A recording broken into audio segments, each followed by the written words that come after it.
જૂનાગઢ મહાનગરપાલિકા ખાતે આવતા અરજદારો માટે લીલી નેટ નાખવામાં આવી છે। અરજદારો મહાનગરપાલિકામાં પોતાની રજૂઆત આધાર કાર્ડ મરણ નોટના દાખલા માટે આવતા હોય છે। અત્યારે ગરમી વધારે હોય છે ત્યારે મહાનગરપાલિકા દ્વારા લીલી નેટનું બાંધી અને છાંયો કરવામાં આવ્યો છે। પરવીબેન ઠાકરે જણાવ્યું હતું।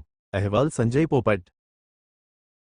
અત્યારે ઉનાળાના મે મહિનામાં ખૂબ ટેમ્પરેચર ઓલ ઓવર આખા દેશનું ખૂબ વધારે છે। લગભગ આપણે ગુજરાતમાં ને એમાંય જૂનાગઢમાં તો 44 ડિગ્રી સુધી પહોંચી ગયું છે ટેમ્પરેચર।